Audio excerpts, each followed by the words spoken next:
शनि ग्रह पर आया महा तूफान ने इसे पार करने में लगेंगे 100 साल और वहां से आ रहा है रेडियो सिग्नल। दोस्तों, चंद्रयान-3 तो चांद की तरफ बढ़ चुका है, लेकिन अभी जो सबसे बड़ी खबर सामने आई है उसने हर किसी को हैरान कर दिया है, हर किसी को हिलाकर रख दिया है। और ये खबर चांद की नहीं बल्कि शनि ग्रह के बारे में है। हमारा खूबसूरत साथ दिखने वाला शनि ग्रह है, चारों ओर से छल्लों से घिरा हुआ शनि ग्रह है, अब तूफान में फंस चुका है। और ये तूफान दुर्लभ है जो शनि ग्रह पर है। ये तूफान आते हैं, इनको ग्रेट व्हाइट स्पॉट्स कहा जाता है। और ये तूफान और 20 से 30 साल में एक बार ग्रह के उत्तरी गोलार्ध में बनते हैं, फिर कई महीनों तक चलते हैं। अगर शनि ग्रह पर सबसे बड़े तूफानों की बात की जाए तो 1876 से अब तक खगोलविदों ने वहां 6 विशालकाय महातूफान देखे हैं। शनि ग्रह पर आखिरी तूफान साल 2010 में देखा गया था, जिसकी नासा के कैसिनी स्पेसक्राफ्ट ने ग्रह के चारों तरफ चक्कर लगाते हुए उसकी तस्वीर खींची थी। ये तूफान वहां करीब 200 दिनों तक रहा था, तो ये लंबे समय तक चलता रहा। जब रेडियो टेलीस्कोप से स्कैन किया गया तो पता चला कि अब भी इस ग्रह पर तूफान बना हुआ है और कम से कम है।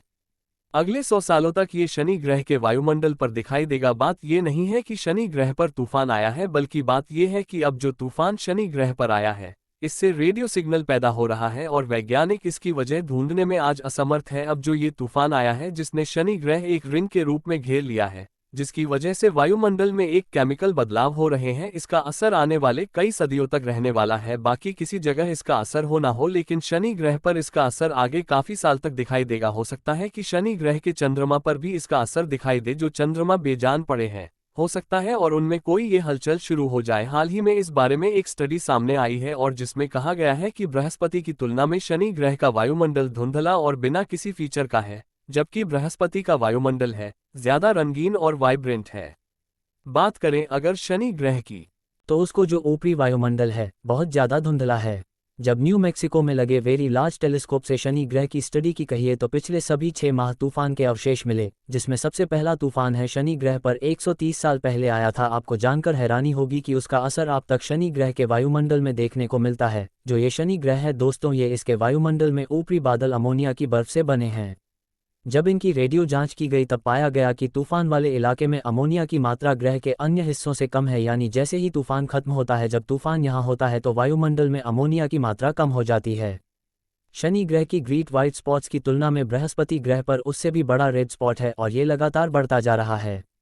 शनि ग्रह का तूफान भले या कार में बहुत छोटा हो, लेकिन एक काफ़ी लंबे समय तक चलने वाला है। तो ये था शनि ग्रह पर आए तूफान के बारे में जानकारी। अब आपको शनि ग्रह से कुछ जुड़े ऐसे रहस्य बता देते हैं जिन्हें जानकर आपके होश उड़ सकते हैं। शनि ग्रह सूर्यमंडल का दूसरा सबसे बड़ा ग्रह है। बी सूर्य की दूरी के क्रम में ये बुध, शुक्र, पृथ्वी, मंगल और बृहस्पति के बाद छठा ग्रह है। शनि ग्रह का आए दिन पृथ्वी से 700 गुना ज्यादा है। एक और है हमारी धरती, जहां सौर मंडल का सबसे सघन ग्रह है, वहीं शनि ग्रह का घनत्व सबसे कम है। शनि ग्रह को वाया सूर्य का एक पूरा चक्कर लगाने में लगभग है 29.5 प्रति सालों का समय लग जाता है। यदि हम शनि ग्रह को पानी में रख सकने में सक्षम होते हैं तो ये पानी में डूबता नहीं, ये पानी पर तैरने लग जाएगा, क्योंकि इसका घनत्व है पानी से भी कम है, क्योंकि ये गैस से बना हुआ ग्रह है। सौर मंडल में किसी भी अन्य ग्रहों की तुलना में शनि की तरह सबसे कम है। दूसरे शब्दों में ये पानी की तुलना में भी हल्का है। यदि इसे पानी पर रखा जाए तो ये बर्फ की तरह आसानी से तैर सकता है। कम खाना तो इसकी संरचना के लिए जिम्मेदार है। काफ़ी हद तक है हाइड्रोजन और हीलियम जैसी गैसों से बना हुआ है। असल में शनि ग्रह पर एक बहुत बड़ा तूफान था। ये तूफान हर 30 साल में एक बार बनता है। शनि ग्रह की सबसे दिलचस्प विशेषता उसके छल्लों की श्रृंखला, ये इस ग्रह को घेरे रखती है। छल्ले ठोस नहीं है,